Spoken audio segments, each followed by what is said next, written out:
شهر القرآن صلاة تراويح ذكري في صومنا بريد وفتات مؤمنا بريد وفتات مؤمنا مرحبا يا رمضان بقى دفتي يا شهر القرآن أتيني إلهي ذكري في صومنا بريد وفتات إبادان يا رمضان سلام مرحب شعب المسلمين رحب منتظرين بنترحب سمى صيامنا من العب إيكا قدال هاممنا ساعي بدرت والفريسة والجبيسة والككاسة تكو تكون تفا يا روسا فيدمو فني والتيسا أزر العيون همنا ما سنة فردين هالرقامة فردين دجا تربتما تنبي كافكرون ما كتفة خيري هما قانتين تائبين حافظين ذاكرين مسلمين مؤمنين للإله عابدين للإله عابدين يا رمضان سلام مرحب شعب المسلمين رحب منتظرين بنترحب سمنا صيامنا من نلعب يا رمضان سلام مرحب شعب المسلمين رحب منتظرين بنترحب سمنا صيامنا من السلام عليكم ورحمة الله وبركاته. أوساكا ولمان أوبسني ديمنا قرتني أكن متعاوف نمي شاء الله كسوتي أوسا فيسا أوسان سلقا قروم سادو غيراني وام قولون قبل إن شاء الله قاري دابك وجرات فني إن شاء الله قبابسا كناف قرتني كرا باندا بيا تينا كيسا ورا كاليسا قرتي ورا كانوا جيني رود إيرا Akkuma beeytanitti lolli biyya kana keessatti ta'uu deema mootummaan kun yookaan qajeelchana yookaan ammoo ni buufnaa ji'a tokko aga jaha warri jedhus saa 24 kaawwarroota kanneen wajjin keessaayyuu amma bakkii irra dalagu jiranii warroonni karaa diinotiin biyya keessaa jechuun baandaan warri biyya tana diiguudhaaf keessaayyuu danta mataa ofiitti faala adda addaa deeman karaa warra TPLF keessaa waan guddaa dalagaa jiranii biyya keessattis gartee bakkoota adda addaa irratti ammallee caasaalee mootummaan gartee kana warri mootummaa kana cabsuuf kuffisuuf saa 24 dalagan kana mootummaan eega isaan ifaajanii waan hunda gartee qarreen gaya yeroo maraa harkaa diiga wanni inni mootummaan kun dandeettii inni qabu kasaarseen gartee nama hubannoota siyaasaa qajeeloo beekumicha ministeeraa waan ta'aniif akkasuma hogganoonni hedduu warri gartee adda biyya bulchaa jiran yeroo diinonni waan hedduu caasaa hedduu diriirsanii waan hedduu dalagan haa isaan ifaajanii bayiitti baasanii humna namaa bobbaasanii eegee harkaa diiguudhaan kasaara gurdaa irraan geessaa ture ammallee irraan geessaa jira jechuudha. Kun kan dalagamuun akkuma isin beektanitti lolli adda gara Eertiraa irraa dhufee fi biyyattii keessatti amma gartee sodaa ta'ee namoonni irraa haasayan kuni waan lafaa dhaka'ee miti sagantaa yeroo dheeraa irratti dalagamaa ture. Mootummaa kana cabsuu, kuffisuu, fonqolcha irra kaasuu irratti saa dheeraa dalagamaa yeroo dheeraa dalagamaa ture itti milkaa'uu hin dandeenye. Ammallee haa ta'u hifatanii hin teenne jechuudha. Dalaguma jiranii ala keessa deemanii warroonni bobba'an kaala jiran gartee warri maqaa hogganoota dhaabaa mormitoota siyaasaa biyyattii keessa jedhuun deemu kunneen wanni ala deemanii maqaa wal'aansaatiin haala gartee kitaaba gurgurachuu gosa adda addaatiin warri bobba'an hundinuu wal arguudhaan karaa sanii walgahii godhatanii mari'atanii diinota keenya wajjin akkaataa itti gartee hiriyaadha biyyattiin tun argamte kanatti hoongessanii fi fedhii ofii itti guuttatan irratti dalagaa turanii kana hundayyuu mootummaan kuni sagaleen hin jiru jettanii mootummaan kuni sagaleen jira mee sagalee jedha namoonni hedduun rakkuma jiru irraa ina fakkaatee sagaleen ni jira mee sagaleen Ahmad Kaliille sagaleen hin jirudha sagaleen dabalaa mee sagalee kiimee takka takka dabala facaasa mee takka takka daddarbadha rakkoo qabaa takka takka daddarbame sagaleen ni dhaga'ama mee takka takka sagalee warri sagalee jedhaa jiru jira namni gartee sagalee jechuu jiru warra najee qosoo hin taane namoota miliyoonni ayyee warroonni sagaleen kiyya isiniin dhagahamne yookaan ummanni kuwwan dhagahu isin biraa isin sirreeffadha yoo ammoo namni lama sadii lakki sagaleen hin jiru jettan taate sagalee keenya sirreeffadha inshallah hin jira sagaleen na fakkaate kanaafuu walumaa galatti ilmaan oromoonni olii himnu maaliidha akka namatti wanni nu godhuu qabnu duulli godhamu bobbaan mootummaa kana irra bobba'aa jirtu biyya teenya tana hirees biyyi teenya argatte kuni jira. Hin jirtu. Okay, namni biraallee sagaleen hin jirtu jedha.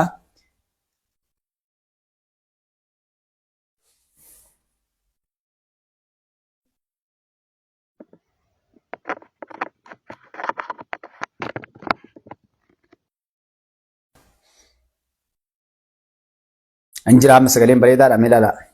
Moo maayikii kana olii kunoo gadiisoo kee. Ni jiraami inshallah. Akkas gaariidha. Eega sagaleen jiraatte inshallah nuuf folcha. Nuti akka gartee ilmaan biyya tanaatitti uummata biyya kanaatitti wanni dalagamu diinni kenna harka dheeraa qaba.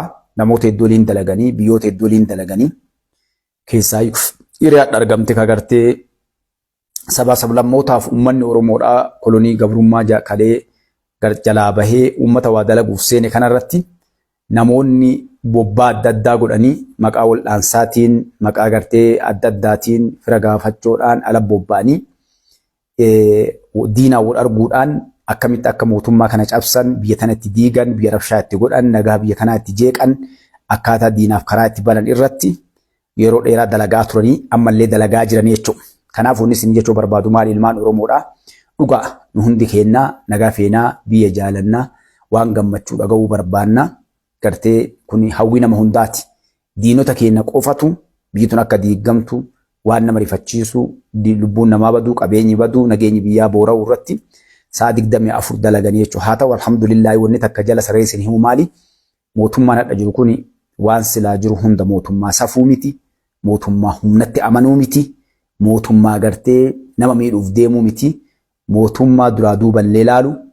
Mootummaa ilmaan isaa gartee warri adda bulchan kun gabrummaa argee miidhaa akkatti nama miidhan maaliif akka nama miidhan waan hunda baree argee jiru waan ta'eef nama miidhuuf illee deemanii humnatti illee fayyadamanii obsaan waan hundaa karaa nagaatiin hiikuudhaaf sa'aa dheeraa yeroo dheeraa waggaa jahan kana dalagaa turan jechuudha. Itti milkaayan. Godamni keenya hedduun ni aarraa. Yeroo rakkoon galu waan adda addaa deemu nama ajjeesan biyya keessa jeequmsi galu naannolee adda addaa keessa aaraa ture. Wanni sun garuu bu'aa guddaa mootummaa kanaa fide uummata Itoophiyaatiif fide. Maaliif namoonni waan san dalagan hifatanii uummanni miidhamaa ture sun mootummaatti osoo hin taane isaanii diinaa dhufe maaliif akka uummata miidhan maaliif akka uummata ajjeesan maaliif akka nagaa dhoorkan argaa dhufe uummanni. Mootummaan ammoo maal dalagaa akka jedhu uummanni argee jijjiirama argee uummanni magaalaa irraa ka'ee baadiyyaatitti waan hundaanuu bu'aa argachaa dhufe uummanni akka mootummaan kun ka uummataa dalagu ta'uu ni argan hojiin agarsiise mootummaan kun waan hundaa dalagaa suutaan obsaan jechuudha. Iyyaa fi waca uummanni itti wacuu fi aarii uummanni itti aaruu fi jarjara uummataatiif kana osoo laalle bu'aa uummataa irratti hirkatee waan hunda hojiidhaan dalagaa harka kaahee deeme uummanni illee argee amanee fudhatee waan san karaa saniin gartee uummanni hadha gara mootummaa dhiyaachaa dhufee nagaa naannoo ofiillee eegaa dhufee mootummaa kanallee abdachuu fi itti amanee waliin deemuutti bobba'aa jira jechuudha. Osoo akkas godhuu baatee gaafa duraa san mootummaan kun gabbahee tankaarfii fudhatee kaan ajjeesee kaan hidhee humnaan deemee adda dadhabaa dhufa. Maaliif namni irraa mootummaan ajjeefame hidhame rakkoon irra gahe kun mootummaa diinaa deema malee mootummaatti dhiyaachaan deemu jechuudha. Adda garuu mootummaan obsa saniin waan jiru uummanni akka hubatu gochuudhaan uummataan ammoo ila kunoo kana sii dalagu jira ila kunoo kana bu'aa sii buuse atis nagaa kee eegi naannoo kan kee keessa waan jiru waan jedhuun gartee amansiisee uummanni akka gartee mootummaa kana amanee fudhatu godhee jira jechuudha. Kanaaf yeroo ammaatti uummanni bakka hundaa sabaa sablammootaa fi uummanni Itoophiyaa guutuun information jiru yookaan ammoo odeessa jiru yeroo diina argee meeshaa karaa dabru rakkoolee hunda isaa nama fuula harawaa yeroo argee uummanni mootummaa wajjin dhaabachuudhaan waliin dalagaa jira jechuudha. Kun mootummaa ni fayyade. Inni biraa ammoo raayyaa ittisa biyyaa fakkeenyaa fi waraana qabaachuun barbaachisaa murteessallee waraana qofaa miti waraana gayaa waraana jabaa waraana gartee biyyattiin gartana eeguu danda'u qabaachuu qaba. Kanas malaan ijaaraa dhufe. Waraana heddumminaan gannaqanii leenjisaniitu maal lakkoofsa qofa lafa kaa'u osoo hin taane waraana akkam leenjisuu qabnaa meeshaa akkam itti dhuu qabnaa kan jedhuun waan hundaa waraanni sirnaan waraana gartee namoota gartee gahimsa qaban lafaa dhufaa nama ari'ee qabu nama dhiyeessee jalaa bahu nama barumsa qabu leenjii gayaa kennuudhaan leenjisuun waan hundaa gartee jabeessee dhufeecha. Kan biraa ammoo waraana qofa ijaartee gayaa miti dippiloomaasiidhaan ollaa kan kee biyyoota ollaa amansiisuu biyyoonni ollaa sun ammoo gartee odeessaan information akkas cinaa dhaabbatan gochuudhaan waan silaa jiru biyya keessaaf alaa irratti dalaguudhaan kunis bu'aa guddaa fidee fi fakkeenyaa fi Keenyaa keessa shaniin teettee achirraa duulaa turte mooraan achiisu yeroo gabaabduu keessatti dhabamee mooraa 14 ol meeshaan isii information wanni hundi to'atamuudhaan gama saniin karri sun cufamee jechuudha. Gara Suudaan osoo Suudaan lola jirtus mootummaa Itoophiyaa akkasumas dalagee karaa Jibuutiitiin akkasitti dalagee karaa Somaaliitiin akkasitti dalagee Puutlaand hundayyuu jechuun naannolee ollaa jiran kana siyaasaa cimaa dippiloomaasii cimaa irratti dalaguudhaan karra kanneen guutuu harkaa cufee jechuudha.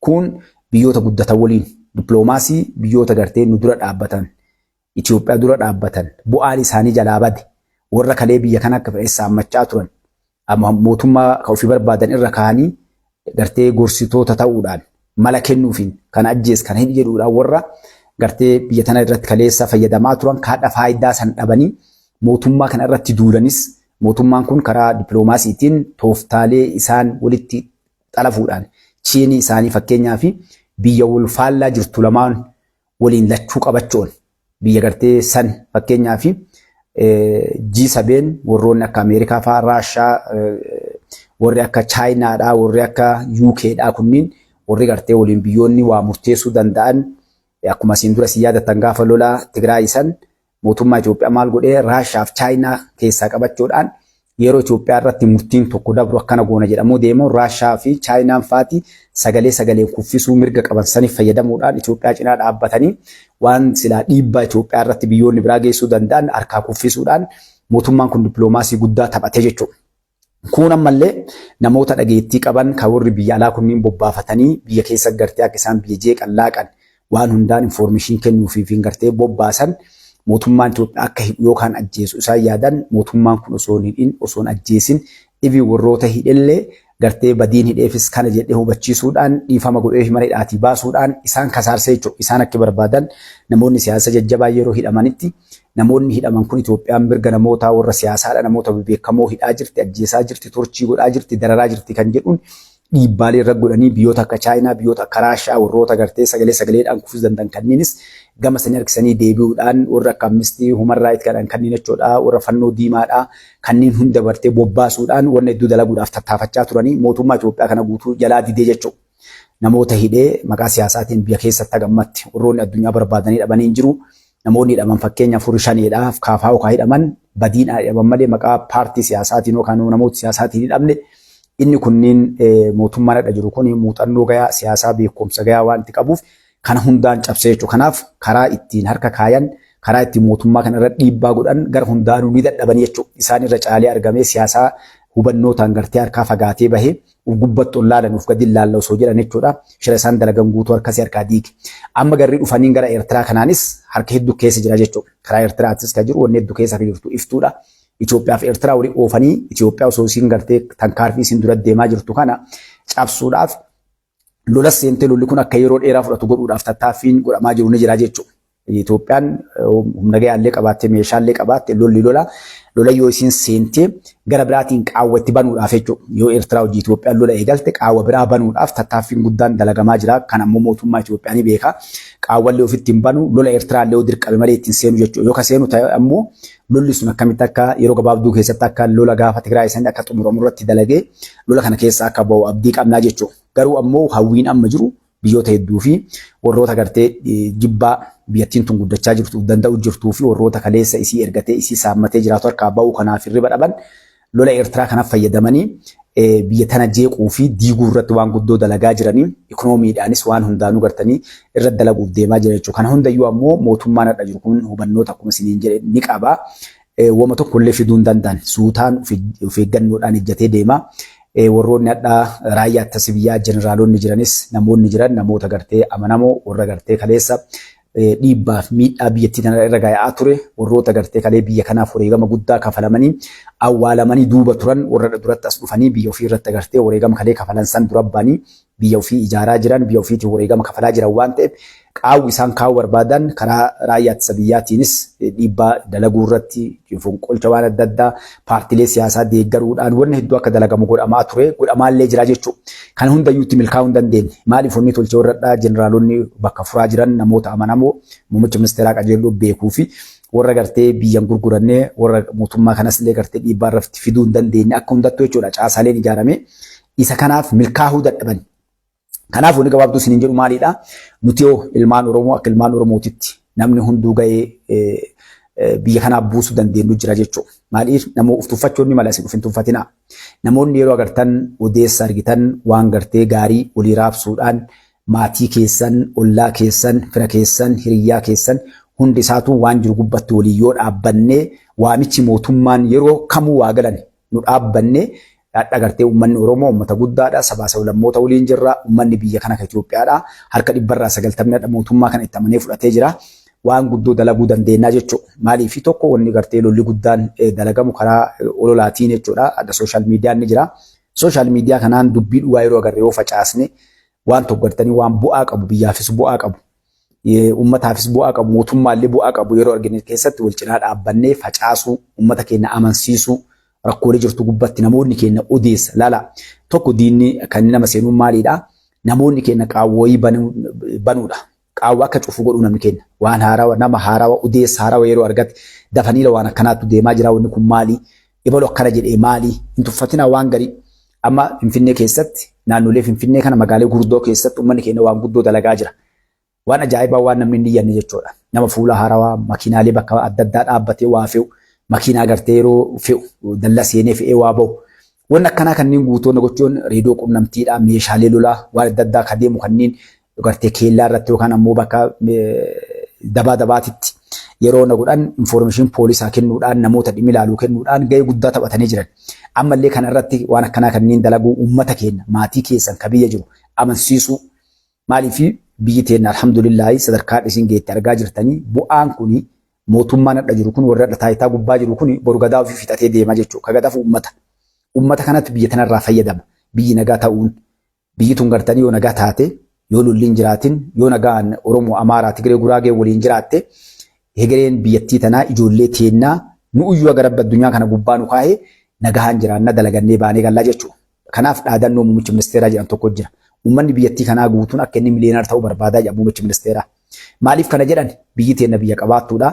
Biyya humnaan keessatti dalagnee jiraannu osoo hin taane uumamaan rabbiin biyya qabaattuu isii godhe. Kanaaf diinni illee nutti duula gara hundaa.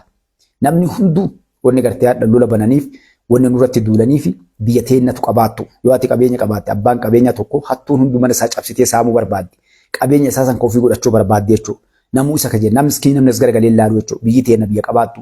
Qabeenya biyya keenyaattu diina nutti horaa jira. Isin galee uumamaan lafti teenya taadhiidha. Biyya nyaatamin biyya albuudaa waan hundaan gaazaan qonnaa waan hundaanuu dheedhiiti. Kana kan irraa fayyadamu anaasii jechuudha. Irraa fayyadamuuf nagahaan biyya teenya keessatti dalagannee jiraachuudha. Biyyi teenya nagaa ta'uu qabdi. Biyyi teenya nagaa ta'uuf ammoo nu hundinuu gahee keenya waan dandeenyu kun waraana ta'eeti kun taaksii kafaluun kuma hundaan namu yoo xiqqaate uummanni keenya mootummaa irra dhagaa darbachuu dhabu mootummaa waliin dhaabbachuu. Yoo kana jenne maali gaafa biyyi teenya nagaa taate rakkootu jira. Gaafii qabna namni hunduu waan gartee ganda isaa isa quuqutu jira. Kana yoo biyyi nagaa taate gad deebinee wanni akkanaa maanaan ta'in kun maanaan sirraa hin jenne biyya teenya sirreeffannaa jechuudha. Dura ka dursu nagaa. Dura ka dursu gartee gad dhaabbachuu. Maal jammaa kanii miila takkaan dhaabbatanii takkaan kubbaa dhiitanii jedhan. Gaafni waan hundaa gootu kana jechuudha isin galee. Kanaaf nagaa biyya teenyaa buusuu irratti haa tattaafannu. Akkuma muummichi ministeeraa jedhan san obboleewwan tiyyaa ila rabbiillee nu gargaaru jira. Adda gaazni lafaa ba'e sochii lafaa ture kaleef dheengaddaa amma Finfinnee kana naannolee kana. Gaazni ba'e addunyaan maal jedhaa jirti inumaa daran dabalee guddatee lafa keessaa ba'uu jira jedhan jechuudha. Waan silaa barbaadamee waggaa meeqatti baafamu rabbiin keenya subhaanallah waan fedhe ofii dalagaa ofii lafaa tarsaasee hin barbaadinaan qotinaa. Gartee waan biraatti hin barbaadee rabbiin lafaa ol baasuu jira. Rabbi dhugaa nuu haa godhu. Gaafoonni akkanaa kunniin bahee jedhee biyyi teenya maal taati biyya gartee namni hundinuu keessatti humnaan jiraatu osoo hin taane biyya taajira miliyoona ta'ee keessatti jiraatu ta'a jechuudha isin galee uummanni keenya. Kanaaf wanni kun hundinuu maali isin jechuu barbaadee rabbiin keenya yoo nuti xiqqoo arganne alhamdulillah jenne guddoo nuu dabala. Kanaaf kana irratti dalagaa isiniin jedha. Kun ammoo wanni ammoo odeessi dhiyoo kana deemaa jiruuf ta'u kunniin manguddoo amma maqaa paartii siyaasaatiin deemtee karaa gartanii mootummaa coomsaa jettu kunniin diinonni keenya waan adda addaa oofaa jiran jechuudha. Manguddoota inni kawulii qabu muummicha ministeeraa jenee warri sooshaal miidiyaa irratti olii gad oofaa jiran ni jiran. Muummicha ministeeraa biyya jeeqaa koottaati mootummaa coomsaa mootummaa naannoo Oromiyaa diigaa dheeroo kana keessatti waamu kanallee fudhatina. Wanni jirtu maalidhaa manguddoonni wama lama wanni kun siyaasaan kaa addunyaa kana irrattis wanni dalagamu namni laafaan gaafa namni jabaan waa dalaga jala fiigee waa qocata jechuudha. Warri kun warra waan takka dalaguu hin dandeenye umriin isaanii dhumate yeroo dheeraa dubbachaa turre kan erdeemnee illee cambuun barbaannu.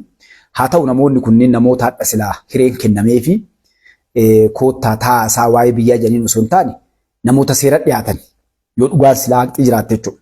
Danqaan jiru hedduutu jira.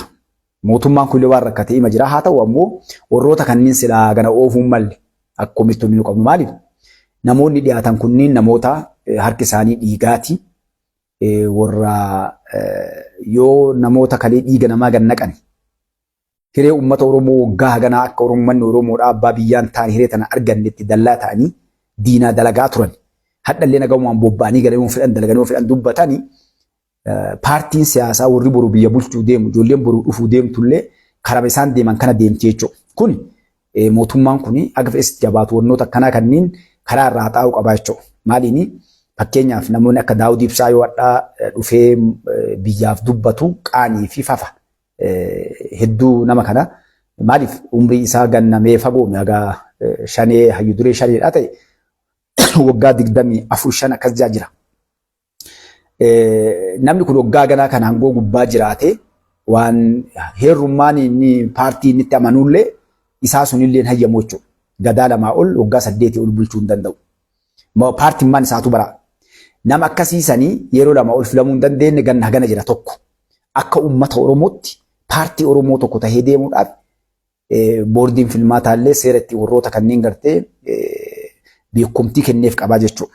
Kun namoota isaan waliin jiran paartii ta'uu danda'ani namoonni kunniin. Kana bira dabree namni tokko uummataaf qabsaa'uudhaaf uummata bakka bu'uudhaaf nama harki isaa dhiigaa osoo hin taane qulqulluu ta'uu qaba. Daawud Ibsaa yoo gabbaanii hadha dubbannee yoo hadha kagartee silaa seera dhiyeessinu taate lubbuu nama gamtu harka jira yoo jenne isin amanuu dhabuun ni mala 1000 dhibbootama osoo hin taane 1000.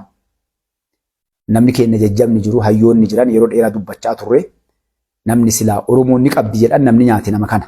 Namni kun umrii isaa guutuu keessatti Oromoo nyaatee nyaachisaa ture. Dhaaba kana keessatti ijoollummaa isaa irraa gaafa yuunivarsiitii irraa gara qabsootti dhufurraa eegalee dhiyaappaa irraa gara gartee adda bilisummaa Oromootti dhufurraa eegalee lubbuu ilmaan Oromoo nyaachaa ture jechuudha ifatti ni beeytan. Gaafa ijoollee summii nyaachisu Wallagga keessatti ijoolleen sunneen namoota hadha silaa osoo jiraatanii sadarkaa guddaa biyyaa bu'aa buusan yookaan biyya tanaa bilisoomsan rabbi biraan ta'in malee jechuudha. Ni fixee keessaa bahinuun jedhe hidhamee bahinuun jedhe wanni hedduu isaan yeroo achii bahullee summii beekaan nyaachisee qabsoo tana naaffisu gaafa hidhamellee hidhamee information kenneetumaan isaan deemi dalaganii koorsii haarawaa kennanii fi qabsootti deebi'ee eegasiillee gartee ilmaan Oromoodhaa Wallaggaa keessaa eegalee Tuulama keessatti Arsii keessaa Harargee keessatti Boorana wajjin turre Gujii keessatti ilmaan Oromoo ficcisiisaa ture yoo lakkoofne hadha manni haalaa ka'uu jechuudha. Ijoollee yuunivarsiitiidhaa hogganoonni ijoolleen doktoroonni narsiin warri gaaf chaartaraa yaa'an ijoolleen dhumatte ni yaadanne ijoollee 33 warra doktoroota narsii warra dhumate akkatti ficcisiisan dalloo mannaati warra ficcisiisan haxi ballatti jaal guutamaa faa Jamaal Robalee jechuudha. Jamaal Abdul Qaadir faa warroota lola guyyaa 3 lolame haxi ballaa yookaan malkaa amaanaatti tura dhumate ni beeyna. Ifatti gartanii warri sunniin gartee kaawwanni ifa bahe akka itti lolli sun ta'ee fi warri mahakamaa jedhan ka Somaaleedhaa lolli sun yeroo ta'uu deemu reediyoo walitti himee diinni dhufaa jira osoo achiin hin bahin jechuudha.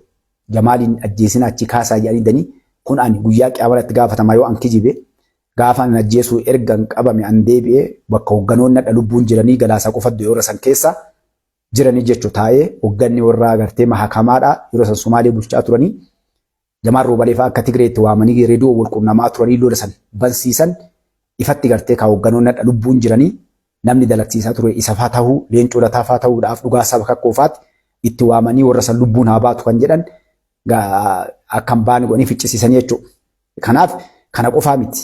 Gartanii akkuma isin beektan asiin dura yeroo baay'ee isin kaasee jira Jaal Mul'is Gadaa namni ajjeesan gaafa akkuma isin jedhe kan anallee ajjeesuu bobbaasan jechuudha. An bobbaa jira gaafa Jaal Mul'is Gadaa ajjeesan anas guyyama san na erganii fuudhanii mooraa dhaabaatiin naaf jedhe birteessanii gaafatanii Jamaal Robalee eenyutu ajjeefama.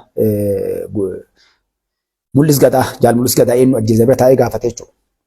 Nama Jaal Mul'is Gadaa ajjeese mucaan gaafas diina raas isa waliin dhabame kun mataa dhabame ala wal aanaa ture amma ganda galee lubbuudhaan jira. Ajjeesan san warri mahakamaa kun jechuudha. Hayduree isaanii ajjeefamee itti aanaa isaa jechuudha. Ana ka fuudhee hamar na fide na bira taa'ee gaafate. Mul'is gadaa eenyu ajjeesee jedhee.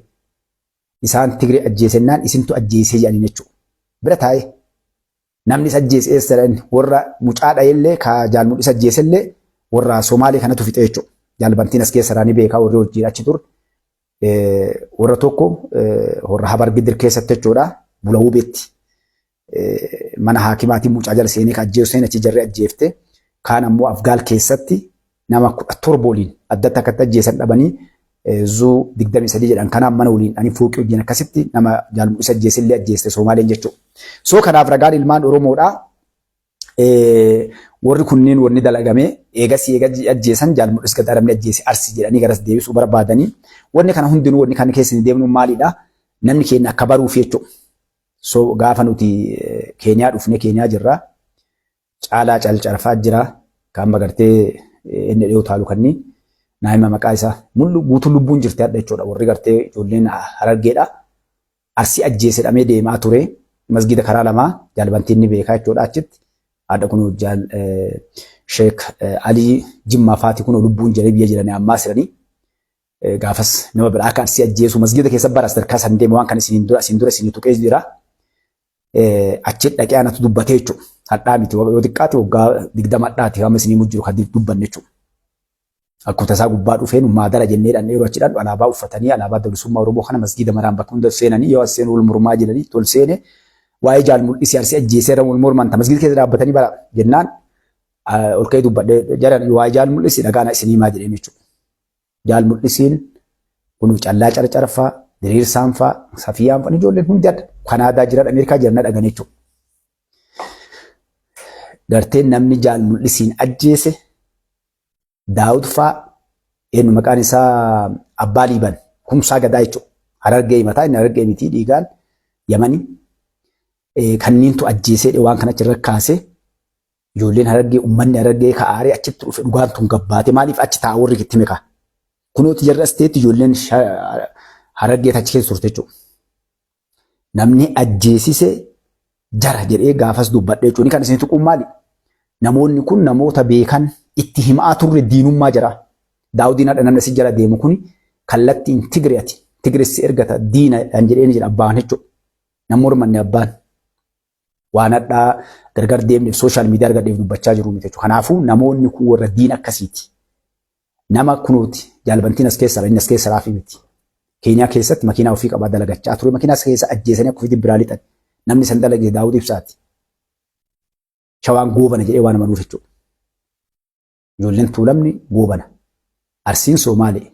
Harargeen Araba yookaan ammoo Adaree. Sinigalee Oromoon Tuuban akka itti waaman namoonni beekaa jechuudha. Soo sisteema kanaan ilmaan Oromoo fixaa jiran ijoollee yuunivarsiitiidhaa waan inni keessatti irra dalagsiise namni kennan beeku jechuudha.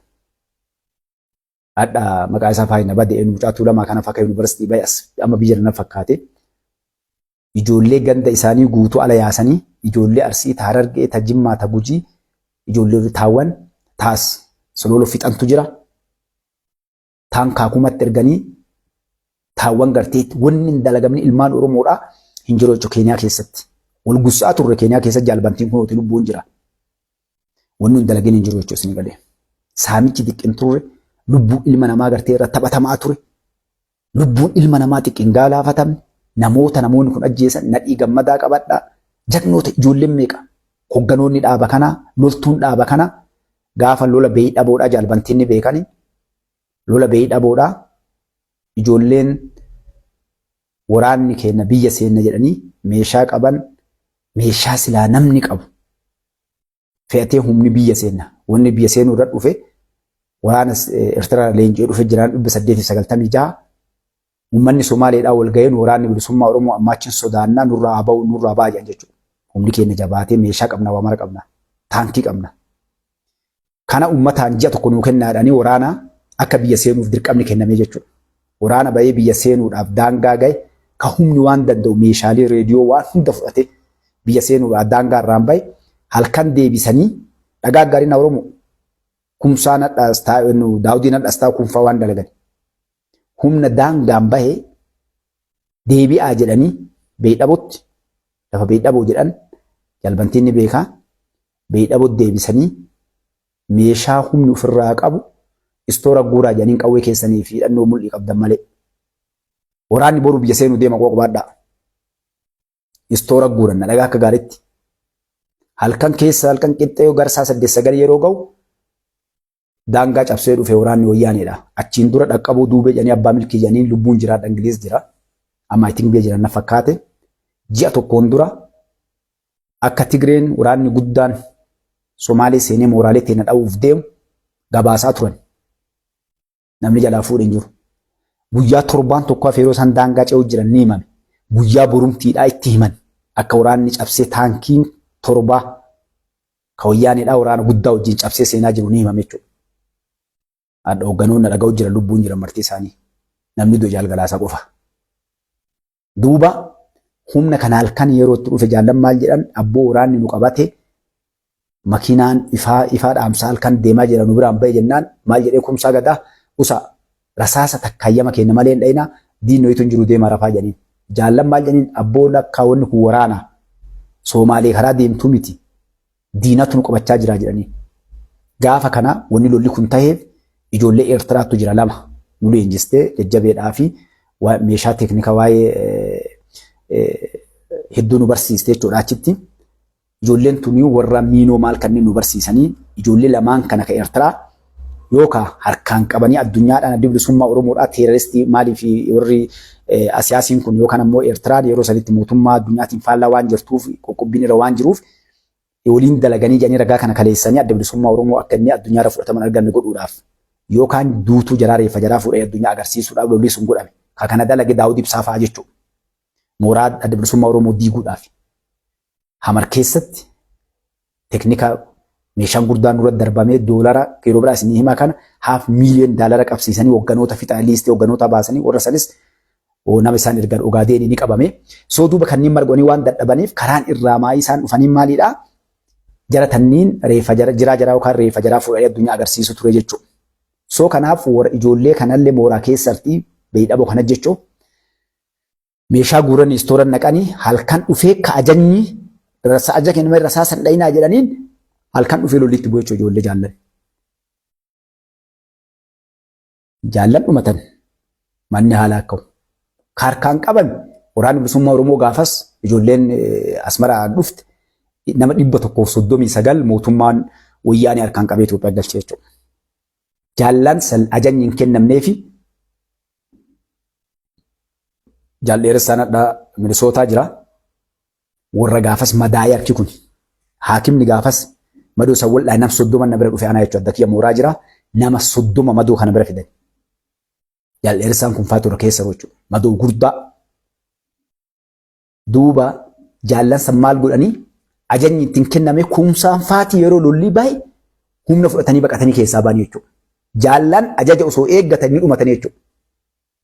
Waraanni sun dhumatee dhagaa ilmaan Oromoo akka gaa'ina dhagaa viidiyoo kanallee kaayadhaa. Guyyaa takka namni kijibaa naan jedhu dhufaa yookaan ammoo dhuga jedhu jira hogganoonni hadha lubbuun jiran.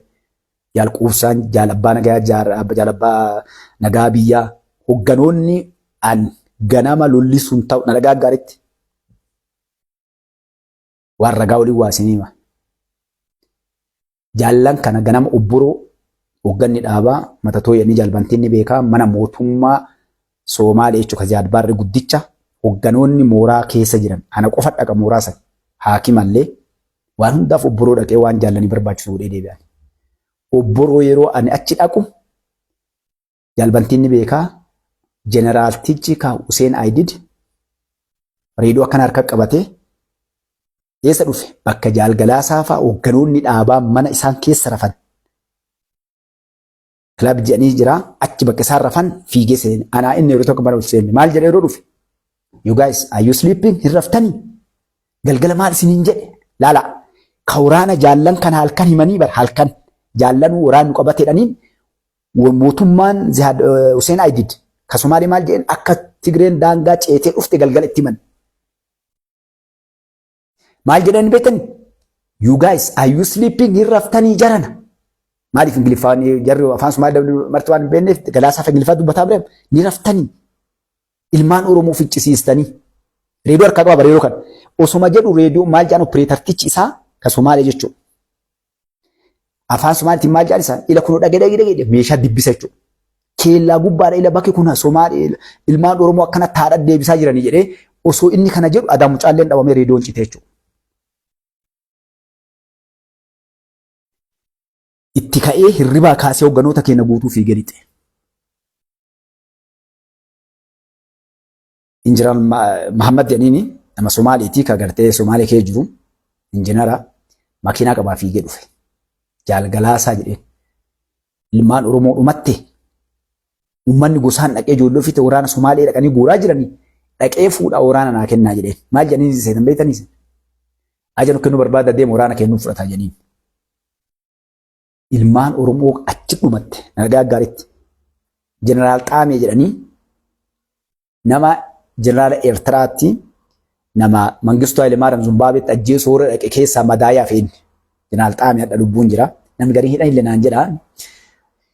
Amma inni isaa asirra. Ijoolleen isaa eessatti waraana keenya wajjin beedha bololitti ta'e jechuudha.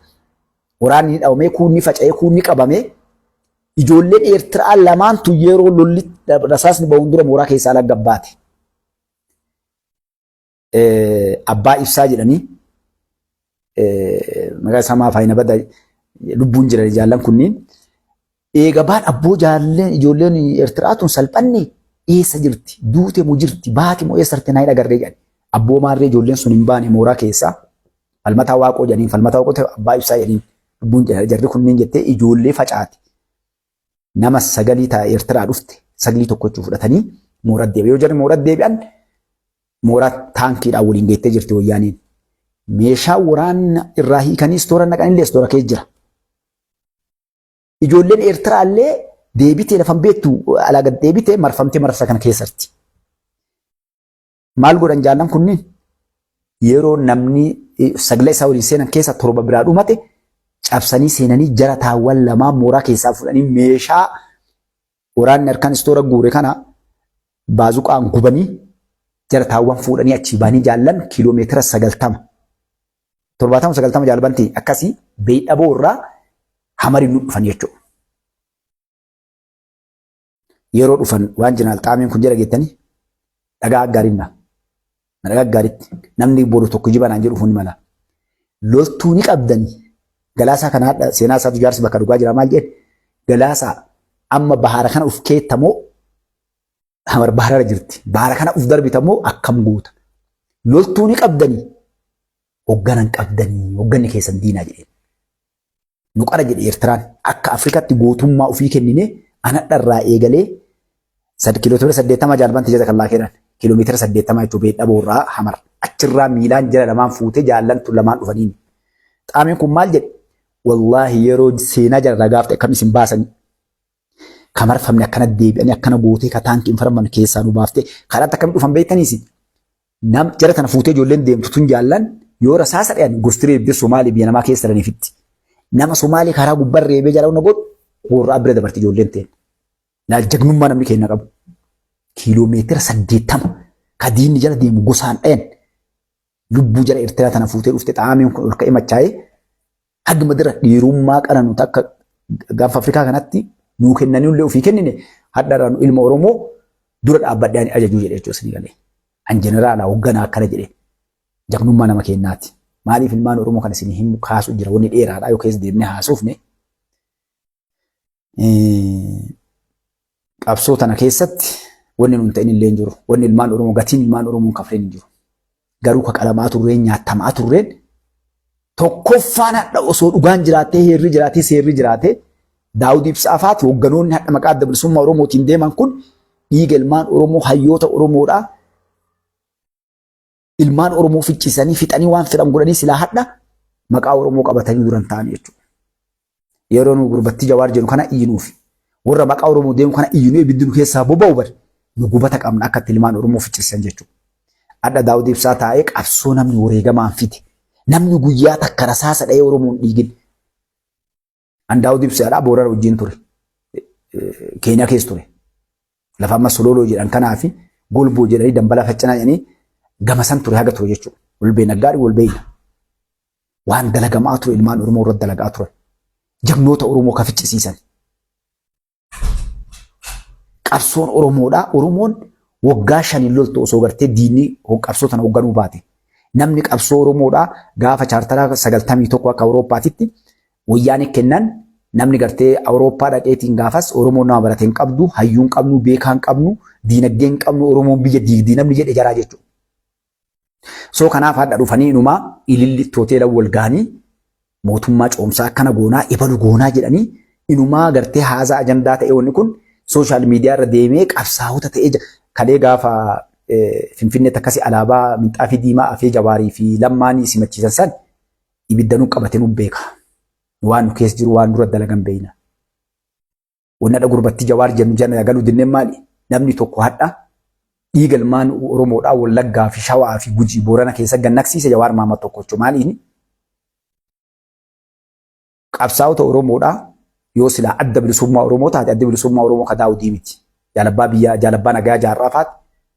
Jaalala Arsoo Biqilaa fa'a warri hogganoonni qabsoo kana keessa lolanii lolchiisan. Osoo jiran tunniin gantuu tunniin hattuudhaa daawuttu abbaa qabsoo kanaati jedhee namni gartee ilmaan Oromoo dhiiga naqsiise jiraa jechuudha. Garuu adhallee deebi'anii ka osoo dhiige lafee itti cabse wareegama amma jaalbantii as ta'e isin dura taa'u kun ilma Tuulamaati. Akka ilma Tuulamaatiitti namni qabsoo kana keessa gahee guddaa kafaleef lubbuun jiru adda isa.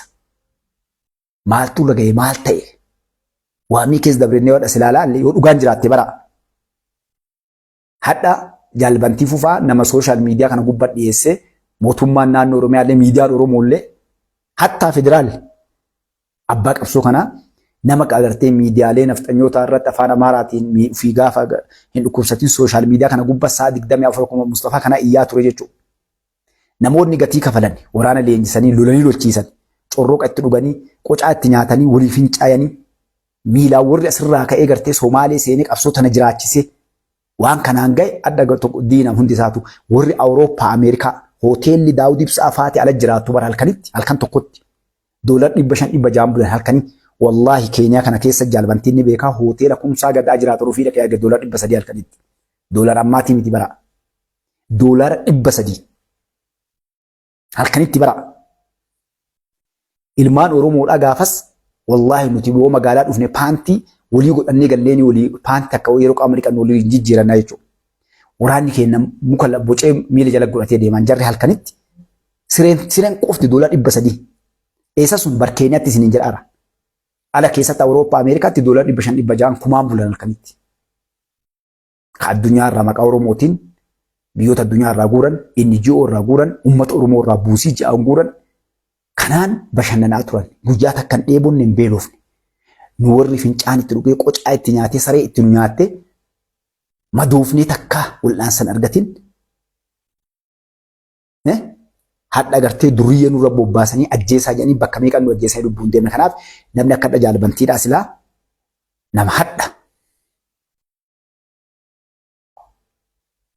nama hadha silaa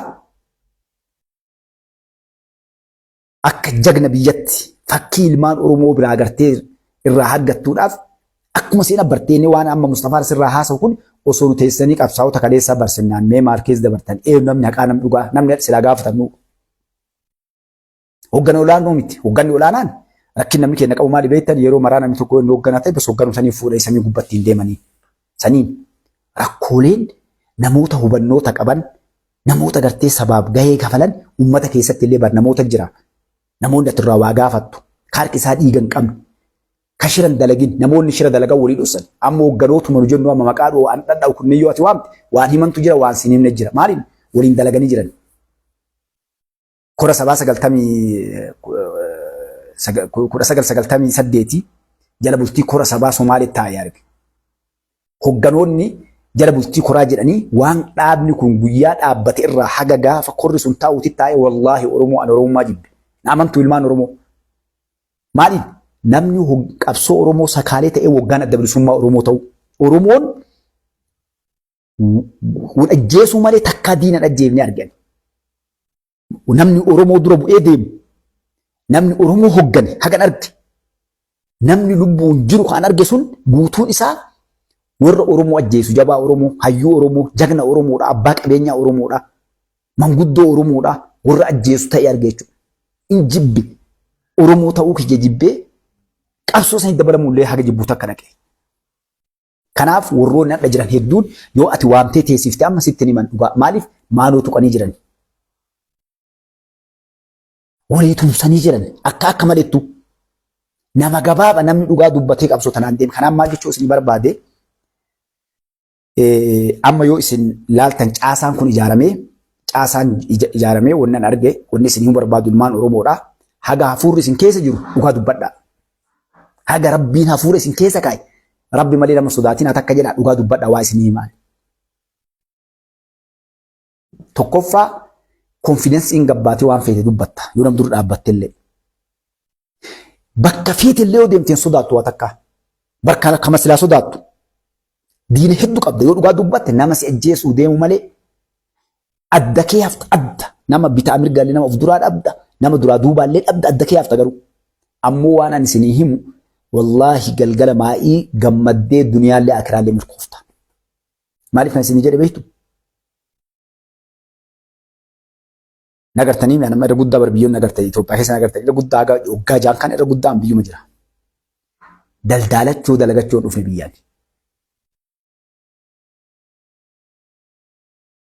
Maaltu si fida beektu? Qabsoon tuwwanni ati kalee itti miidhamte tun haga maatiin kiyya bar ilmaan kiyya waan kan irra narra jibban takka gahe. Maaliif san jemmaan beekta? Waan ati itti ifaajju kas jala achi hin kana marra si gargaaru arganne kana si ajjeesuuf deemu malee barmaa dhugaa dubbattaafi hati siin jedhu kijibni wajjin siin jedhu bakka nu dhaabbanne dhaabbadhuus yoos jaba siin jenna jedhu hunduu wama si godha gartee akkana kun maalii ta'e akkana godhee waan hin beekne haasa maalii yoo godhaa inni yoo ta'a waan beekuus dhibba takka danqare kun eessa ajjeefnaaf qaratees jala yaa'a.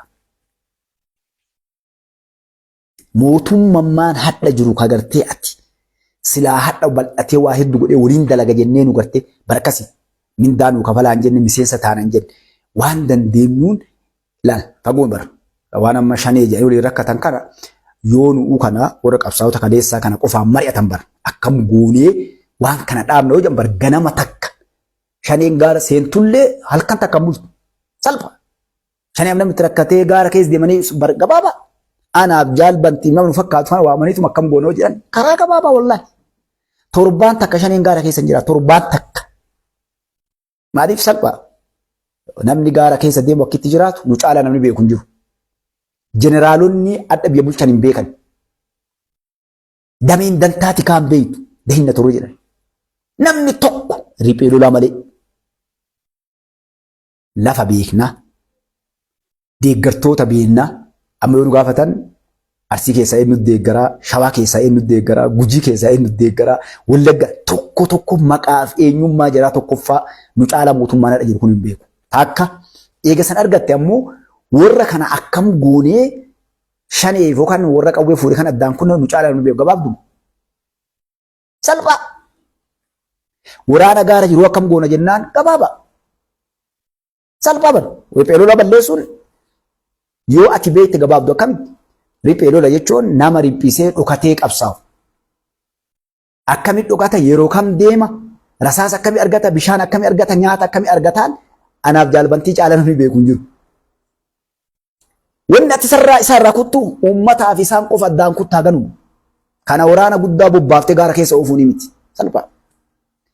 Deeggartoota jiraniif ganda jiran san qofa isaanii adda kuttaa ganu. Daan.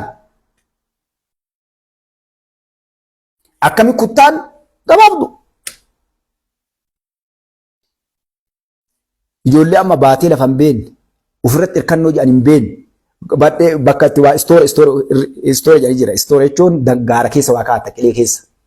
Haadhaa bishaanii jedhan gaafa uummataan adda si kutan lafa bishaanii gammoojjii ati haatee bishaan irraa baafattu jira. Holqa jaldeessaatu jira. Bakka fincaan jaldeessaati irraa. Kana hunda wayyaaneen maqalee dhufte riphee turte maal taate suuta jettee sisteema kana maaliif kan lafa hin beekne bar qotee bulaa keenya kana ijaartee nurratti isa qabattee eela jiru guutuu cufti. Kaan summiitti natti.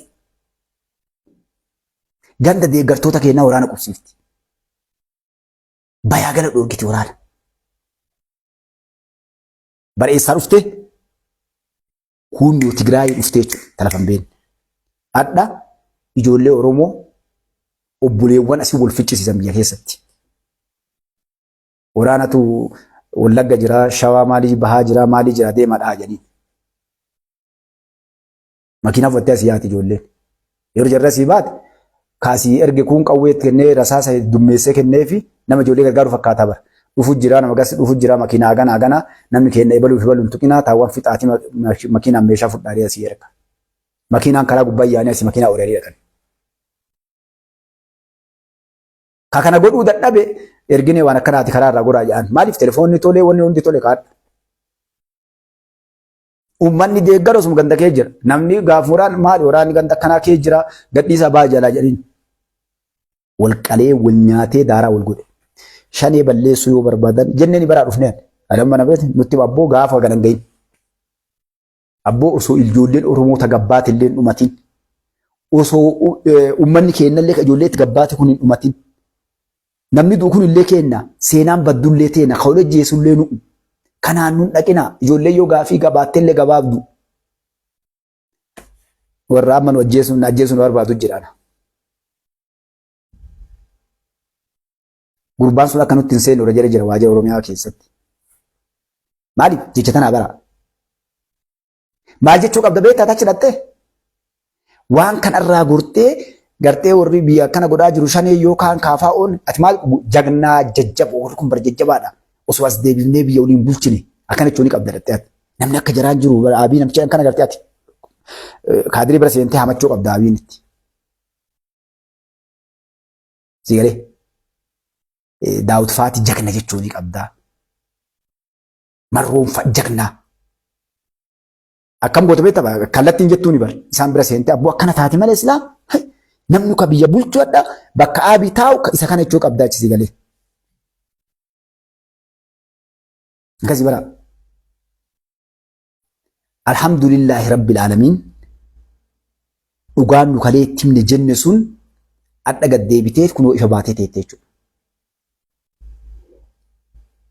Eenyu Harargeen uummanni Harargee uummanni Arsii warra kalee jagna isaanii nadhii gammadaatiin mul'is gadaafa ajjeese kan nuti himnu ragaan lafa jiru bara.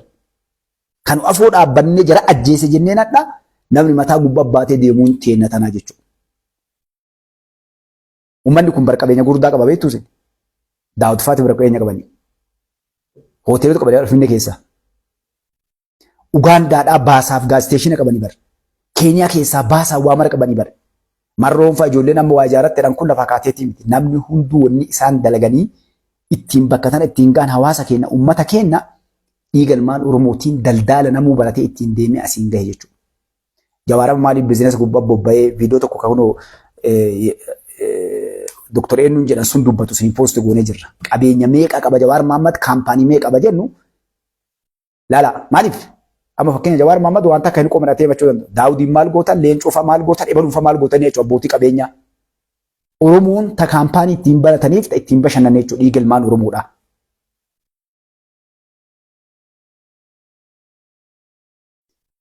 Dhiigni ilmaan Oromoo akkasii. Namni haqaa warri dhugaa ni adamfama. Biyya kana keessatti atammoo dhugaa qabaatte haqa qabaatte ni adamfamta. Hattuu ta'uu qabda. Hatuu qabda hachisiisuu qabda.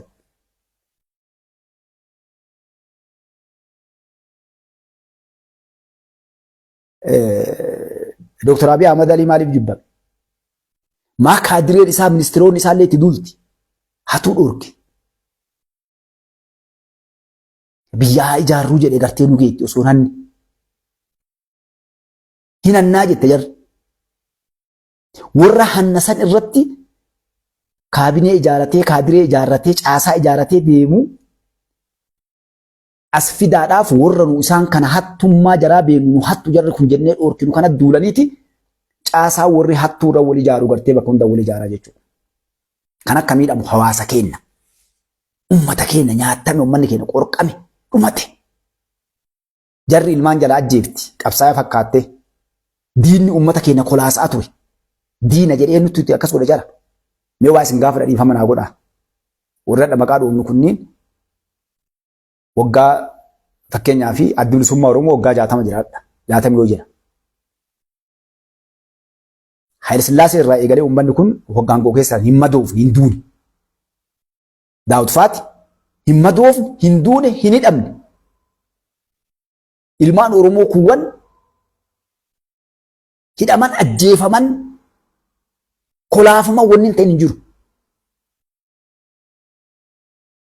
Adda nu qaama keenya wayyaa nurraa mulqitan qaamni keenya barru rasaasaan. Hin jiru barru nu dheettan.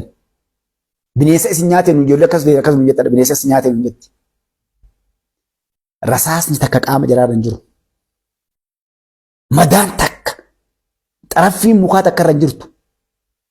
Fincaan hin dhunne qocaan nyaanne nu wajjin. Biyyarraa biyyatti miilaan hin taakkine. Biyya namaa keessatti dhaqanii hin dararamne. Somaalee keessa dhannee boqqolloo uummanni Somaalee biyyirraa diigamte nyaanne kashamee gartee boollatti uummanni awwaala kashamar boolla keessa awwaalamee shan Somaaleen boollaa baaftee gurgurtee funyaan qabannee nyaachaa baane.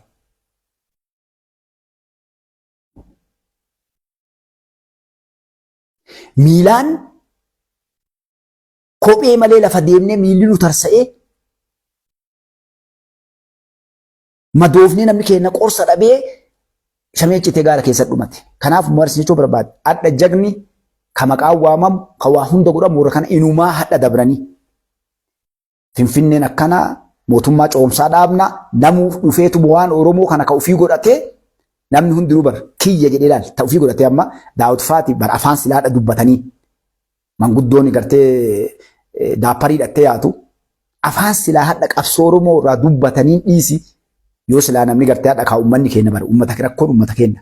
Uummanni keenya abboo isin gahee bara osuma nagaayyuu warruma qabsaa'e Oromoo qabsaa'e ta'e gahee kabajaadhaan amma nuuf qabsooftanii galatoomaa amma deemaa boqadhaa bis lafaa dhufaa namoota baratan yeroolleen keessanii miti amma yeroo teekinooloojiidhaan waan hundaanuu gartee deemanii teekinooloojiin dandeettanii humnillee isin dadhabde sila boqadhaa taa'aa jiranii.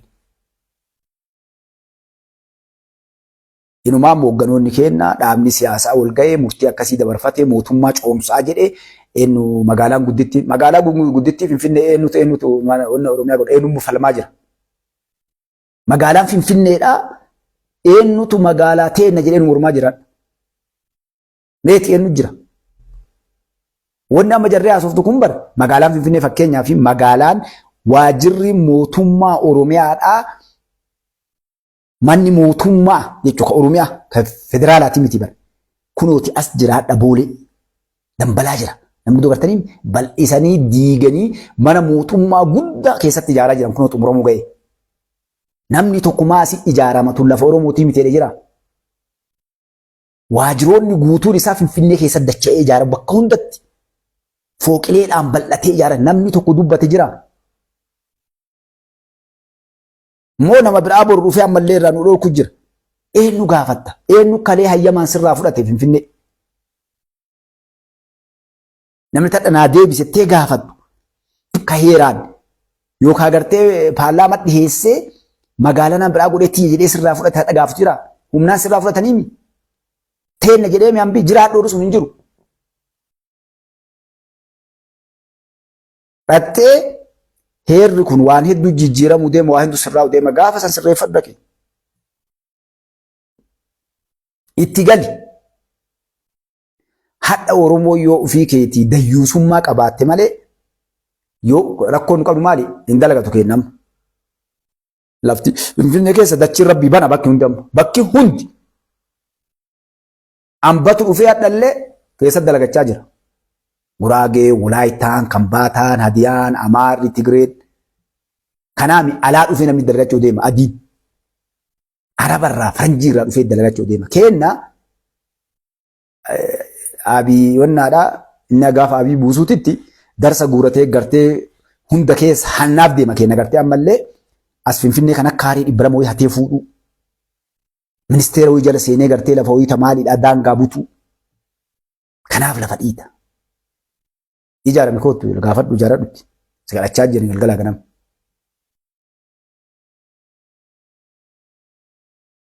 magaalaan Finfinneedha wallaalaa yoo gaafate malee shaggarii marsanii qubee qubu yeroo jirtu kana namni amma achi dhufee akka kanatti yoo koottu gari jiraadhu tetteen yoo makootu naftanyoota amma yuusan yoo koottu Addis Ababaan teessan maqaalee Addis Ababa deebitee barbaraatiin barbaraan teessanii fudhattee namni dhufee seenu jiru amma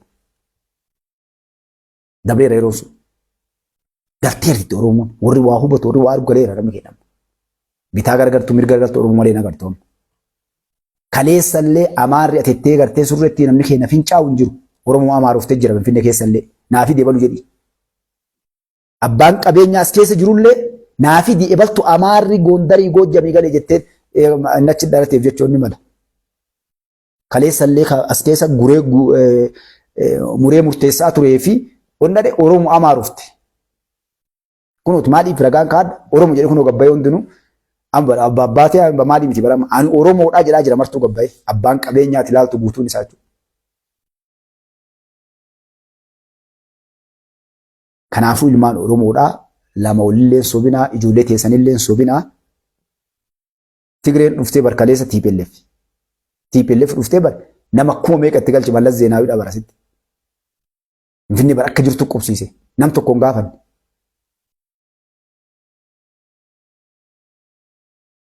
Miliinikillee akkasuma qubsiise Hayila Sillaasee illee ati ganda kee fishaa kee itti galuu malee maal goota nam kadhatta. Kanaafuu taseeraatiif ammoo lakkinullee akkas hin goonu yoo jette paarlaamaan hadha namni gartee 547 yoo xiqqaate gartee 300 ol Oromoodha. Marii biyyoolessaa adii uummanni kana gadhattee tumaanaatti magaalaan agarratti wanni ata dhadhattee ka'een diqqeessu bar saba kana salphisuu Oromoo cabsuu baran mallee kadhattu eenyu kadhatta. Muummichi ministeera bar waa mara sitti mee si'ii mi warraan bar uggaati akkam nagaa jedha afaan Oromoo baradhaadheeni baroora gartee onnaatiin illee dubbii mataa dhaquu bal'aadha dhiisi Finfinnee dubbachuu dhiisi afaanumaa uf jajjabeessaatu ofirra dhaabadhaati akkam nagaa fayyaa jedhaa jedhe gartee dubbiin biriin jirtu. Araa kiiloo namni keessa seenee keessatti gartee jennata seene jedhee keessatti dhabamu muummichi ministeera keessa ol dhaqee afaan Oromootiin dubbatee barreessee waa hundaa si gabbaase. Maal irraa adda kanaa? Warreen tadha jala yaatu bara gammaa taa'ee bari indeenni salaamni dhabar. Walgahii Oromoo keessa taa'ee Amaariffa malee dubbatu kennaa dhallee warratti amma waan haa godhattu kun.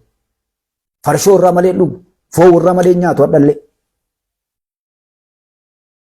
Yoo manni sun mana Shawaa Gizaawutii fi Daamballaashii inni hin taane foon mana biraatiin nyaatu kennaa dhaqatii jala deemtu daawwatu fa'aa dhaqee naan himee gaafadhu Mustafaan Kijibee naan jedha. Farshoo irraa malee dhugu, uffata mana suuqa irraa malee bitatu. Warri amma gartee nuti Finfinneen magaalaa gudditti Oromiyaa haa taatuu fi maal goonaanii Oromoo maqaa himatanii deeman kun mana Oromoo shaayii godhanii sirraan dhugan. Kanaaf dhiifama wanni kana mara keessi deemee si tuqeen maali? Oromoon amma waan xixiqqoo gaafii gartee magaalaan guddittiin Oromiyaadhaa kana maaliyyoon asiin bahe jettu bira kutteerti Oromoon uummanni Oromoodha.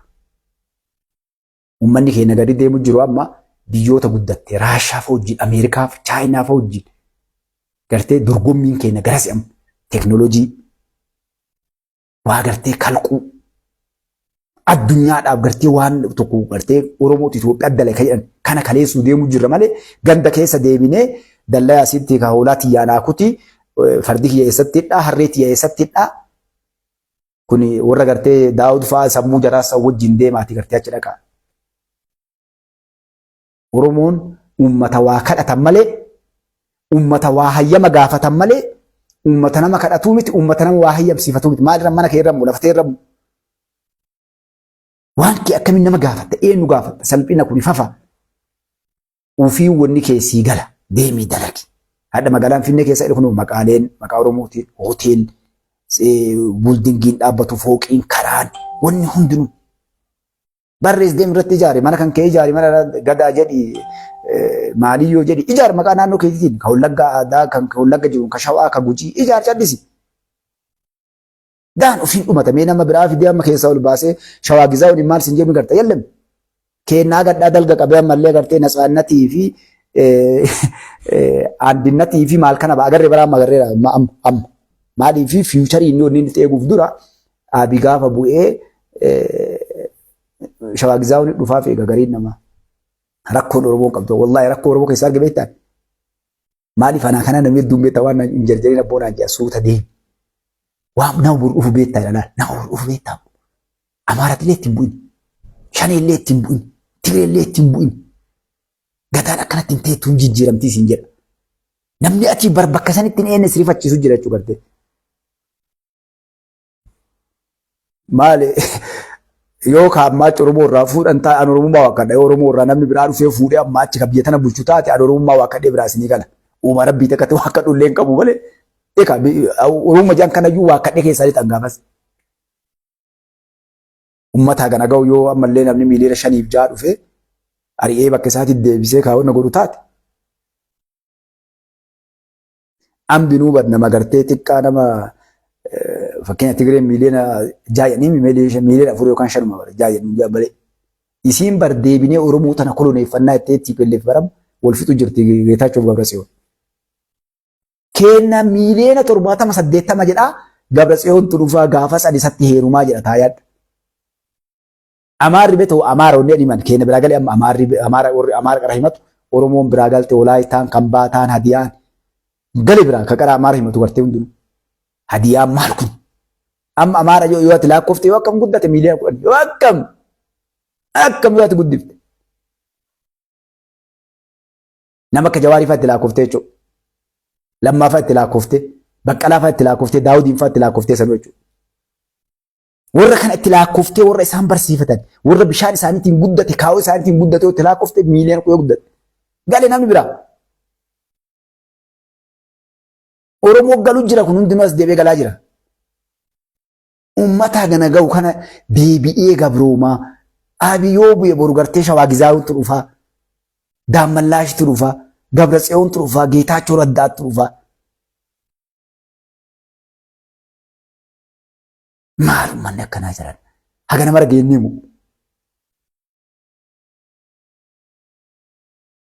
Kun ammoo bara Fayyaalis ciisee baas jiru beektaa Fayyaalis Jawaartu aangoo qabata. Jawaartu aangoo qabata lamma dhufaa siin jedha. Oromoon nama barateen qabdu hin jetture lafaa dhufaa hin qabdu dardara hin qabdu nama barateen qabdu hin jetture namni siyaasaa marqe. Fedhu Amaara taati Tigiree Guraagee ammaa achi warri hadha waa cambi kun kagartee uummata kana waliin dha'ee gara qabatu uummanni dhoorgee hannaa fi dharaa fi waalaaqe tokkochisaa gara waltajjii siyaasaa dhiisii waa'ee biyyaa ol ka'een dubbatu jechuudha. Dalagaa fi dalagachoo jiruu fi gartee oofachuu malee. Safara siyaasaa ammaa achi namni hin baratin kutaan laakkain namoonni ammaa achi gara hangoo akkuma biyya guddatte warroota teekinooloojiin taphatan qofa. Barattee qofaa bara. Kanumaan iskuul dhattee yuunivarsiitii 4 kiiloo 6 kiiloo maalii Haramaayaa seentee baatee maachurdi taatee nama teekinooloojiin taphatu gartee warroota gartee smaartii ta'an smaart addunyaan jettuun gartee warroota tooppii ta'an akkuma biyya guddattee kana gartee kanatu dhufee ammaa achi dhaqa malee waraana ammoo waan gaarii gartee muummichi ministeera bara waraana seenuu fadhaa kutaa 8 ol ta'uu qabda baramu. Bagoodisa tam waraana ta'uuf raayyaa ittisa biyyaa seenuuf nama baratee yuunivarsiitii seeneetti deemti fuuldura biyyattiin. Kanaaf objuu akkasii warri hojjettan boru ibaltu dhufaa gaafas eessa seenaa. Boru Jawaartu dhufaa eessa Jawaar faatii lammaan faatiif kunniin warra lafa bade. Amaan jedhan tana irra isinirra bu'aa amaa jira. Biyyattii yaan argee jira alhamdulillah waan inni dalagu. Damma daamuutu jira. Dammi daamuutuun kinniisarra xiqqoo bookee wayiiti. Isii yoo gartu jaani agartu yoo akka tasaa warri isii beeku argan jibrii diimtuu yookaan adii qabdee itti tamilatti. Jala deemta karaa isiin barartee boolla galti. Lafa jala dammeessiti. Wanni xiqqoon sun akkasii dammeessituu agartan dammi isii ga'u hin jiru kaa damma daamuu ga'u qorsoo mallee qaaliin argattullee. Boolla tana gaqqottee akkana deebitee gammoojjii kana keessatti qottee bakka doonnaa dasii akkanaa kana keessatti tolchite jechuudha. Jibrii hiite tanaan jala deemtee akkas jala qottee ol deebitee obsa si feessa bar isi damma isi duubaafachuun jala deema amaan kana qotee caqasa gurra itti qaqqabee yeroo huuruu isii dhagaye damma daamuu nyaadhee gammachuu irra bara amaan kaan illee koree nyaata bargaa gura guddoo kaan illee kakinniisaa illee ni fiiga achi fiigee kiiloomeetira tokko fiigee itti deebi'a ammallee jedhee gurratti caqasa ammallee ka'ee fiiga osuma fiigu kiiloomeetira 2 kiiloomeetira 3 4 osoo jedhu lafa bada namni yoo asiin jedhu amaa damma daamuu argatee lafa badee siin jedhan kan inni akkasitti kan lafa badaa deebi'u jechuun fiigaa gammachuu sun fiigaa deebi'ee caqasee fiigaa akkuma fiigee as deebi'uun fagaata. Fagaatee yookaan ammaas lafa bada bakka wallaalaa jechuudha. Nama biraatti dhufee nyaata. Warri isin eeddan kun amaa damma daamuu argatee lafa bade taate jawaarfaatti. Diina cabsanii osoo gara biyyaas dhufnee biyya gadi hin dhaabin sagantaa baase ambi. Nyaachoo biyya tana nyaannee jedhanii gammadan wal guuranii seelee shanee taangaara erganii tuun asii wal hambiftee kun kana goone akkana goona jedhanii sagantaa akkatti bar biyya tana nyaatan argatanii gammachuu utaaluu eegalan gartee irraa jirtu akkana goone taabbaatu akkana goone osuma jedhan yaa'an seelee amma hundinuu facaatee akkuma amaa damma daamuu san dhabde waan san gartee amma waan kalee yaadanii sagantaa lafa kaanii nyaachuu deeman san damma san biyyattii nyaachuu dhufan san dhabanii alayyaanam akkuma damma daamuu amaan damma daamuu dhabee namni biraa nyaati san hangoo jarriif qabeen jarri saamachuu deemte san warra karaa nagaatiin biyya kanaa dalaguun nyaata jarri achumaan taranam seera dhiyaachuu deeman warri isin ibaluu fa'aa dhufaa gadaa akkasiitti dhufattanii isin eeddan Oromoon jedhan ufiyyoo hagam bulaa kan beeknu tuuccuu hagam bultee gaafateedhan atuu gaafa ibalu dhufee biyya bulchuu jirta addunyaa tana dura namni ati gartee dhufee boru biyya bulchu sun jira inni nu waan rabbi harkaa qabu rabbi keetiin illee wal dhabdee lubbuu ta'e illee haada itti gootee gadaan kun ni jijjiirama haadha mootummaan kun bu'ee boru gaafas eessa seenaa akkam ta'a tanaan cimqii teessan ufin kaahinaati isin galee rabbitu beeka abbaa biyya dhufee bulchu haqa dalagaa wanni isin qabaatanii wanni isin jiraattanii wanni isin laga buutanii dhugama dalagaa nama sodaatina rabbi sodaadha. Maal dubbadha maal dalaga maal nyaadha maal dhuga haraamarraa fagaadhu obboleessa kee miidhin nama jibbaa waan takkatti hin duudin ta'ee namni kun ganda akkasiif amantii akkasii namatti hin duudin nama dhugaa kam waliin dhaabbadhu ganda fedhe haa ta'uun namni araa kiiloo seenee waa sii godhu tokko illee hin jiru muumichi ministeeraa you believe or not amantanii hoo dhabdanii ani ummata jimmaa akka gaarii waliin jiraam nama fira isa dhiyaatu raga baatutti. Seentiin cabxuun namni hadha hoongay yoo osoo mootummaan kun illee diigamee bade maatii aabbichuutiif nama aabbichuu dhiyaatuuf uummata jimmaattu qullaa keessaa ka'a. Wanni rabbi muucha ministeeraati tumsee hadhas jenne maaliif? Yoo balleesse akkuma makaanii deeme hojiin ala inni illee akkuma warra kaanii aabbichuun tapha kanan beeku. Maal godhu jira uummanni biyyaa dalagaa jira.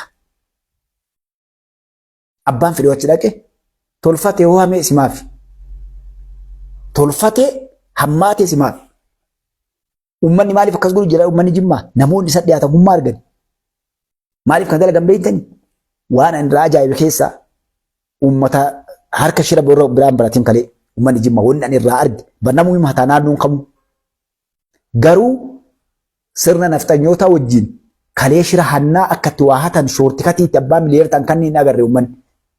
Uummanni jimmaa argate kan arge maali warra sirnaan dhufee waa gaafatee dalagatu hundinuu kan arge. Ka siyaasa keessa hin jirre abbootiin qabeenya namoonni baratan maal dalagan dalagachuu jiran. Shoortikatiin himti bar. Kabiraa yoo ta'e warri gartee ambooliin ture foogii dhaabbatu jira ka eenyu kun ka ebaluuti maal ta'e hin qabame.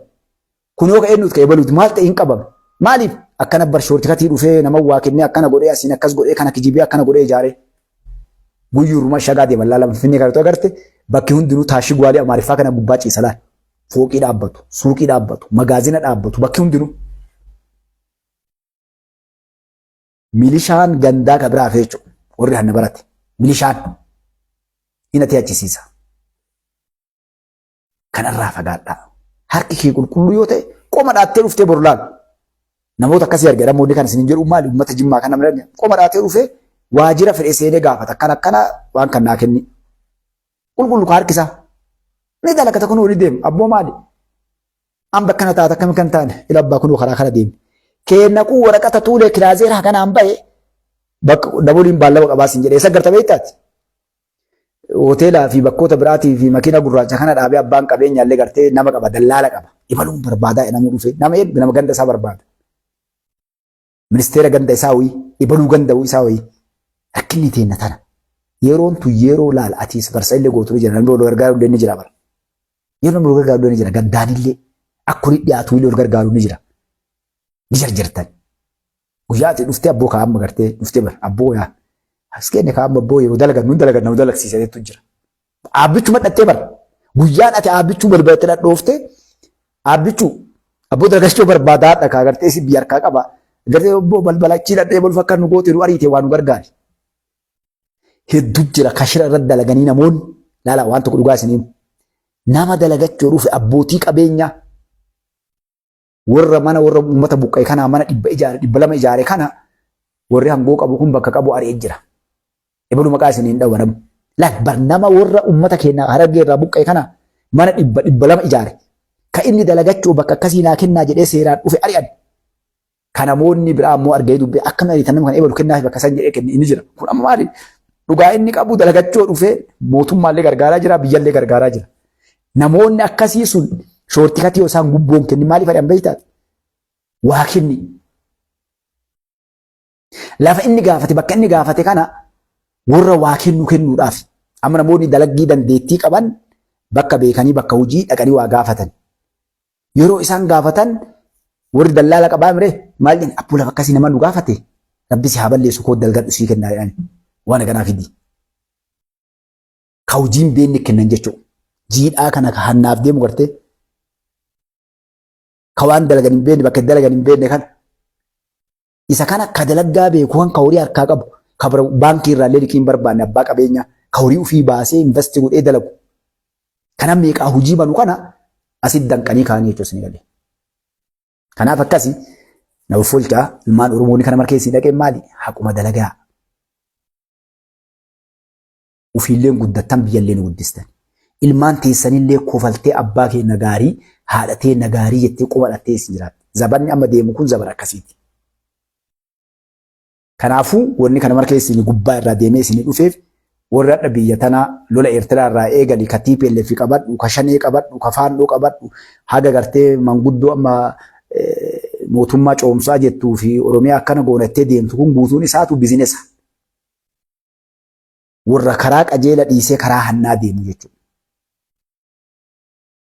Kanaaf Oromoon namoota hatan namoota gartee umrii isaanii siyaasa kana keessatti dhiitaman kan hojiin ala godhuu qabna. Jalaa cadhisuu qabna. Yoo waan biraa dadhabdan cadhisaa jalaa dhiisaa bira dabraa. Kalaati abboo yoo maqaa isidhaan abboo dhiisaadhaa bira kutaa. Ni dalaganna. Biyyi teenyallee ni guddatti. Yoo kanan goone ammoo asuma wal sakaallee osoo nasi dhoqqee dhiinumaaf kun kaan ijaaree deemu asuma namni tokko gartee kan dhoqqee keessa lafa dhaa'u ofirraa dhiqaa hin deebi'an malee xiqqoo achi deemee dhoqqee keessa lafa dhaa'u akkas taate Oromoon jechuudha. Maaliif manguddoon tunniin shira ilmaan barsiisaa jirti. Garee Daawudii kana yoo ati jala deemte warra lafa jalaa dhufaa jiru jirama ka bakka itti buufachuu deemu jiru. Marroon faati warra amma ijoolleen garaa yaasan tunniin warra jarri guddisaa jiran. Yoo Daawudii du'e marroon amma dhara baraatee kun Ugaandaa mana qaba jedhanii Keeniyaa keessaa waa qabaa Dubaay waa qaba jedhanii laal faana dheereffate amma inni boru achi baya. Uummata Oromoo saame inni illee ilma guddifataa jechuudha. Kana irraa guddistuu qabna. Hidda kutuu qaban lagartee waan takka. Abboo yaa gali caasaa isaallee. Kanaaf agar isiniin jedhaa hedduu isin jaalladha hedduu isin kabajaa isin dheeradha akkaalee bareedduu ilmaan Oromoo kalkaniiti halkan gaarii ka guyyaati guyyaa gaarii na uffolchaa hedduu isin dheeradhe maaliif akka waa hubattan waa bartaniif namni keenya kun gartanii waa fudhattanii ijji isin irraa banamtee wanni kun dharamu dhugattanii akka laaltaniif dhugaanuu irraa fudhaa miti wanni. Kanaaf namuu xiinxalli waan anaasa'e kara of duuba deebii ilaali yoo si guddatellee suutaan caqasaati inshaallah. Kanaaf hedduu isin jaalladha hedduu isin kabajaa kalkaniiti halkan gaarii ka guyyaati guyyaa gaarii. Ummanni kiristaanaa waaqeffataa nagannaa jiraadha. Ummanni musliimaa assalaamu alaikum wa rahmatullahi wa barakaatuh.